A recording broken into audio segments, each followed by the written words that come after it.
সুন্দরনগর নামে একটি ছোট্ট গ্রামে মানিক নামে এক ছেলে তার বুড়ো বাবার সাথে থাকত। অনেক বছর আগে একটি রোগে তার মা মারা যায়। তখন থেকে তার বাবা মদনলাল তাকে বড় করেছেন। কিন্তু মানিক ছিল খুব অলস, সে কোনো কাজ করত না। তার বাবা সারাদিন জমিদারের ক্ষেতে কঠোর পরিশ্রম করতেন, আর মানিক ঘরে বসে ঘুমিয়ে সময় কাটাত।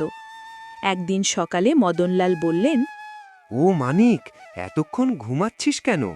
আমি তো তোকে সকালে বলেছিলাম বাসন মাজতে আর কাপড় ধুতে, আর তুই এখনো ঘুমাচ্ছিস। এভাবে অলস হলে তো তোর জীবন কিভাবে চলবে? বাবা, আমাকে ক্ষমা করে দাও। আমি ভেবেছিলাম এখনো সকাল হয়নি। তুমি চিন্তা করো না, আমি এখনই সব কাজ করে দিচ্ছি। তুমি খাবার খেয়ে জমিদারের কাছে কাজে চলে যাও। তখন তার বাবা বললেন, না মানিক, আমি জমিদারের কাজ ছেড়ে দিয়েছি। আমার শরীরে আর আগের মতো শক্তি নেই। এখন সংসার চালানোর দায়িত্ব তোকেই নিতে হবে। এ কথা শুনে মানিক রেগে বললেন, তুমি সোজা কথা কেন বলছো না যে আমি অলস, তাই আমাকে কাজ করতে বলছো? এসব অজুহাত কেন দিচ্ছ? মদনলাল কষ্ট পেয়ে বললে, তুই বুঝতে পারছিস না। গ্রামের লোকজন আমাকে দোষ দেয়, বলে আমি অলস ছেলেকে বড় করেছি। আমি যদি মরে যাই তখন বুঝবি আমার কষ্টটা। এ কথা শুনে মানিক রেগে বাড়ি থেকে বের হয়ে যায়। সে জঙ্গলে গিয়ে একটি গাছের নিচে বসে ভাবে, গ্রামের লোকেরা নিজেদের কি ভাবে? আমি একটু বিশ্রাম নিলেই তাদের সমস্যা। একদিন আমি এমন কিছু করব যাতে সবাই আমার নাম জানে। এভাবে ভাবতে ভাবতেই মানিক গাছের নিচে ঘুমিয়ে পড়ে।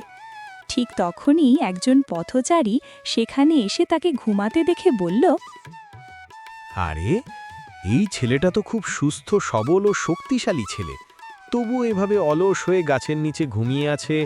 এর কোনো কাজকাম নেই নাকি? এই বলে সেই পথিক সেখান থেকে চলে যায়। তারপর হঠাৎ একজন পণ্ডিত এসে মানিকে এইভাবে ঘুমাতে দেখে বললেন, আরে ছেলে, তুমি কি করছো এখানে? এত বড় হয়ে তবুও সারাদিন ঘুমাচ্ছ? তোমার কোনো কি কাজ কাম নেই নাকি?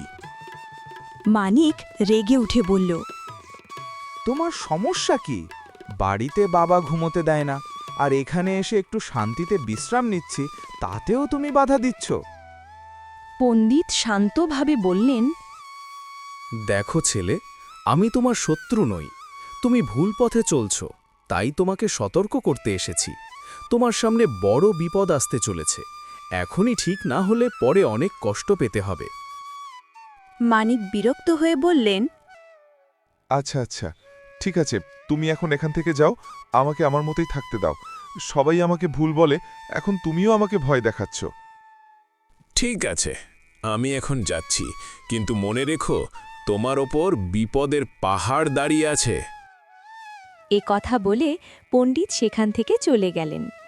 পণ্ডিতের কথা শুনে মানিকের মনে একটু ভয় হতে লাগল, কিন্তু সে সেই কথাকে গুরুত্ব না দিয়ে আবার ঘুমিয়ে পড়ে।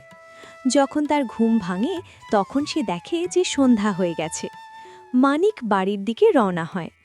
বাড়িতে পৌঁছতেই তার বাবা বললেন, মানিক, আজও কোনো কাজ না করে খালি হাতে ফিরে আসলি? হায় ভগবান, এই ছেলে আমাকে শান্তিতে মরতেও দেবে না। না বাবা, আমি কাজ খুঁজতে গিয়েছিলাম, কিন্তু আমাকে যে কাজ দিচ্ছিল সেটা আমি করতে পারবো না। তুমি চিন্তা করো না, আমি কোনো না কোনো কাজ ঠিকই পেয়ে যাব। তুমি আর এমন কথা বলো না। পরের দিন সকালে মানিক তাড়াতাড়ি উঠে কাজ খুঁজতে বেরোলো, কিন্তু সে আবার জঙ্গলে গিয়ে বসে ভাবতে লাগলো কিভাবে সহজ কাজ পাওয়া যায়। ভাবতে ভাবতেই সে ক্লান্ত হয়ে আবার ঘুমিয়ে পড়ল। এভাবেই দিন কেটে যেতে লাগলো। মানিকের আলস্য দিন দিন বাড়তে লাগলো। একদিন এমন হলো যে তার বাবা এতটাই অসুস্থ হয়ে পড়লেন যে সে বিছানার থেকে উঠতেই পারছিল না। তাদের ঘরে খাবারও শেষ হয়ে গেল, আর টাকা পয়সাও কিছু নেই। মদনলাল কষ্ট করে বললেন, মানিক, মনে হয় আমি আর বেশি দিন বাঁচব না। তুমি নিজের খেয়াল রেখো, আর মনে রেখো, তুমি যে কোনো কাজ পাবে সেই কাজ করবে। কোনো কাজ ছোট নয়। শুধু মানুষ নিজের চিন্তায় ছোট হয়। মানিক খুব দুঃখ করে বলল, না বাবা, তুমি আমাকে ছেড়ে যেতে পারো না। আমি এখনই তোমাকে ডাক্তারের কাছে নিয়ে যাচ্ছি, তুমি ঠিক হয়ে যাবে। তারপর মানিক দ্রুত তার বাবাকে নিয়ে ডাক্তারের কাছে গেল। ডাক্তার মানিকের বাবাকে পরীক্ষা করে বললেন, শোনো মানিক, আমি আপাতত এখন চিকিৎসা করে দিয়েছি, কিন্তু খুব তাড়াতাড়ি ভালো চিকিৎসা না করলে তোমার বাবাকে বাঁচানো কঠিন হবে। কিন্তু ডাক্তারবাবু, চিকিৎসার জন্য তো অনেক টাকা লাগবে। হ্যাঁ, টাকা তো লাগবে। তোমাকে 10,000 টাকা জোগাড় করতে হবে। যত তাড়াতাড়ি পারো টাকা নিয়ে এসো, দেরি করলে বিপদ বাড়বে।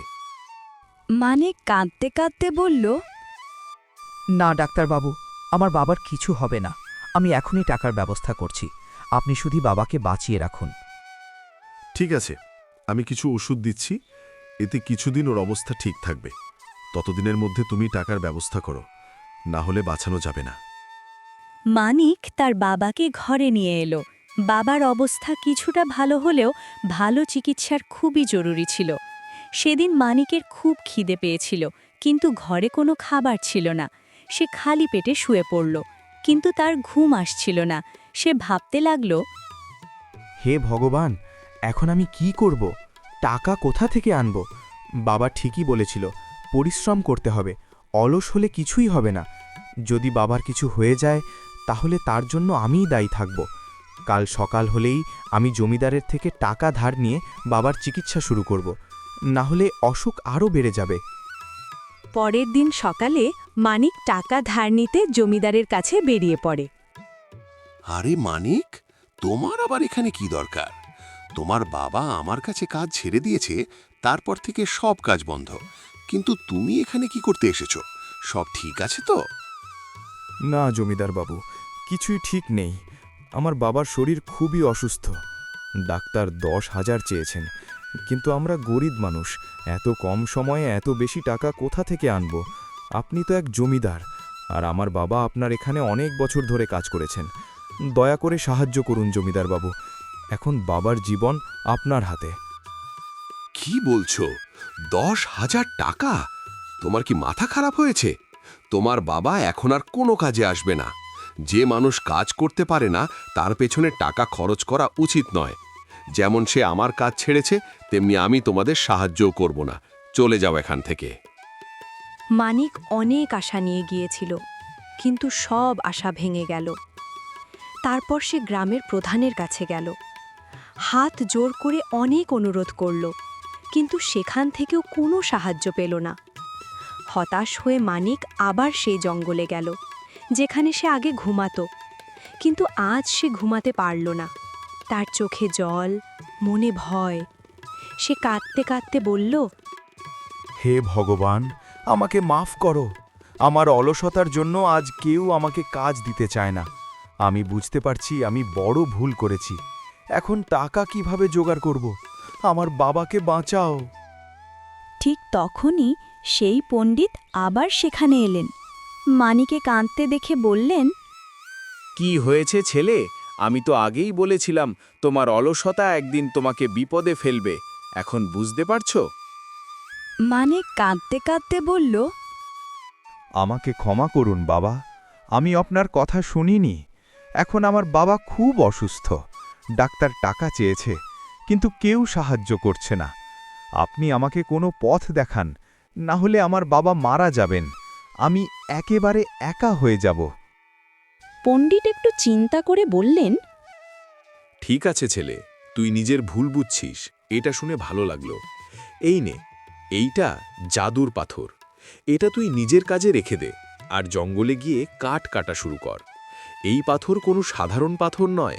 এই পাথর তোর কাছে যতক্ষণ থাকবে তোর ক্লান্তি দূর করবে, আর তোর মধ্যে দানবের মতো শক্তি এনে দেবে। মানিক একটা রাস্তা পেয়ে গিয়েছিল। সে ঝটপট করে পাথরটা নিয়ে নিজের কাছে রেখে দিল, আর জঙ্গলে গিয়ে কাঠ কাটতে শুরু করে। মানিক খুব অল্প সময়েই অনেক কাঠ কেটে ফেলল, আর সেটা বাজারে নিয়ে গিয়ে বিক্রি করল। কাঠটা শুকনো আর খুব ভালো দেখে তাড়াতাড়ি বিক্রি হয়ে গেল। মানিক টাকা নিয়ে সরাসরি বাড়ি চলে এলো। ওরে বাবা, এই পাথর তো অসাধারণ পাথর। এর জন্যেই তো এত দ্রুত আমার 2000 টাকা লাভ হয়ে গেল।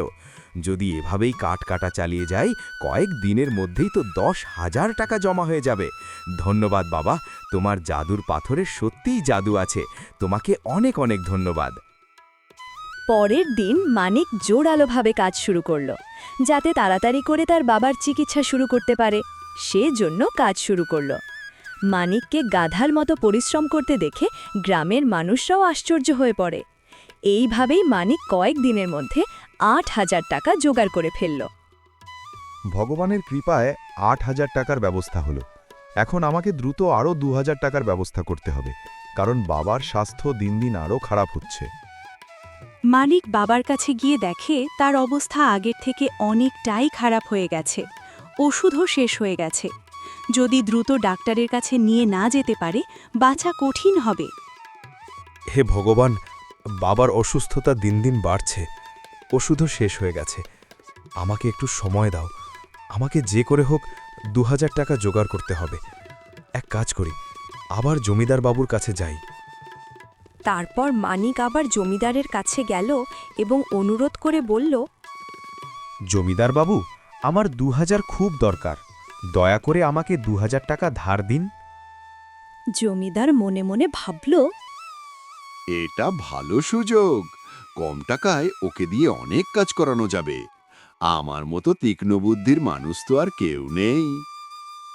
তারপর সে বলল, ঠিক আছে মানিক, আমি তোমাকে 2,000 টাকা দেব, কিন্তু তার বদলে তোমাকে আমার 2 বিঘা জমি চাষ করতে হবে। তুমি কি রাজি? হ্যাঁ জমিদার বাবু, আমি রাজি। যদি এই কাজের মাধ্যমে আমার বাবাকে বাঁচানো যায়, তাহলে আমি যে কোনো পরিশ্রম করব। এরপর মানিক কোদাল নিয়ে মাঠে চলে গেল। সে মন দিয়ে কাজ করতে লাগল। রোদ বৃষ্টি কিছুই তাকে থামাতে পারল না। সে মনে মনে বিশ্বাস করছিল, ভগবান আমার পরিশ্রমের ফল অবশ্যই দেবেন, আমি হার মানব না। মানিক দিন রাত পরিশ্রম করে জমিটা চাষ করল। তার শরীর ক্লান্ত হয়ে পড়েছিল, কিন্তু সে থামেনি। তার একটাই লক্ষ্য, তার বাবাকে বাঁচানো। সন্ধ্যা হয়ে যায় আর মানিক 2 বিঘা জমি খুঁড়ে ফেলে। সে জমিদারের কাছে যায় নিজের পরিশ্রমের টাকা চাইতে। জমিদার বাবু, আপনার কথা মতো আমার ক্ষেত কুড়া শেষ হয়েছে। এখন আপনি আপনার প্রতিশ্রুতি পালন করুন, আমার টাকা দিন, যাতে কাল আমার বাবার চিকিৎসা শুরু করাতে পারি। বাহ মানিক, বাহ! একদিন ছিল যখন তুমি তোমার অলসতা ছাড়তে চাও না, আর আজ দেখো তোমার ওপর বিপদ এলে কিভাবে তোমার অলসতা চলে গেল। এই নাও তোমার টাকা, আর যত তাড়াতাড়ি পারো তোমার বাবার চিকিৎসা শুরু করাও। পরের দিন মানিক তার বাবাকে হাসপাতালে ভর্তি করিয়ে দেয়। টাকা পুরো হওয়ার কারণে ওর বাবার চিকিৎসাও দ্রুত হয়ে যায়। এমনভাবে কিছুদিন কেটে যায় আর মানিকের বাবা পুরোপুরি সুস্থ হয়ে ওঠে। আরে বা মানিক, আজ তোকে দেখে আমার গর্ব হচ্ছে যে তুমি আমার ছেলে। আমি তো ভাবতেই পারিনি যে বাঁচব, কিন্তু তুমি কঠোর পরিশ্রম করেছ, ডাক্তারদের বিলও দিয়েছ, আর আমাকে নতুন জীবন দিয়েছ। আমি খুব খুশি মানিক। এমনই পরিশ্রম করো আর সুখে থেকো আমার ছেলে। একদিন মানিক আবার জঙ্গলে কাঠ কাটতে যায়। তখনই আবার সেই বাবার একই পথে তার সাথে দেখা হয়। আরে বাবা, আপনার আশীর্বাদে আমি পরিশ্রম করতে শিখেছি, আর আপনার সেই জাদুর পাথরের সাহায্যে বাবার চিকিৎসা সফলভাবে হয়ে গেছে। আপনাকে অনেক অনেক ধন্যবাদ বাবা। যদি আপনি ওই জাদুর পাথর না দিতেন, তাহলে আজ আমার বাবা এই পৃথিবীতে থাকতো না, আর আমিও হয়তো অলসতার কারণে ঘুমিয়ে থাকতাম। সত্যি ওটার মধ্যে জাদু ছিল, না হলে আমি এত পরিশ্রম করতে পারতাম না। বাবা মানিকের কথাই হেসে উঠলেন ও সমস্ত সত্যি বললেন। ওরে মানিক, তুই হয়তো একটু বেশিই সরল। তুই কি ভেবেছিলে যে তুই যত পরিশ্রম করছো তার কারণ সেই জাদুর পাথর? না ছেলে, তুই যতই পরিশ্রম করেছো সেটা তোমার নিজের ভালোবাসা আর চেষ্টার থেকে। আমি তো শুধু তোমার মধ্যে আত্মবিশ্বাস জাগিয়েছি। ওই পাথরটি নকল ছিল, তোমাকে পথ দেখানোর জন্য। ওটা কোনো জাদুকরী শক্তি ছিল না, বরং তোমার ভেতরের ভয় ছিল, যা তুমি বের করে দিয়েছিল। মানিক এখন বুঝতে পারছিল যে আসল চমৎকার কোনো জিনিসে নয়, মানুষের পরিশ্রম আর মনোযোগে ঘটে। যদি কেউ কোনো কাজ করার ঠিক করে তো তাকে কেউ থামাতে পারে না। গল্পের শিক্ষা: অলসতা মানুষকে ধ্বংস করে আর পরিশ্রম মানুষকে সফল করে। আসল শক্তি আমাদের নিজেদের মধ্যেই থাকে। ধন্যবাদ।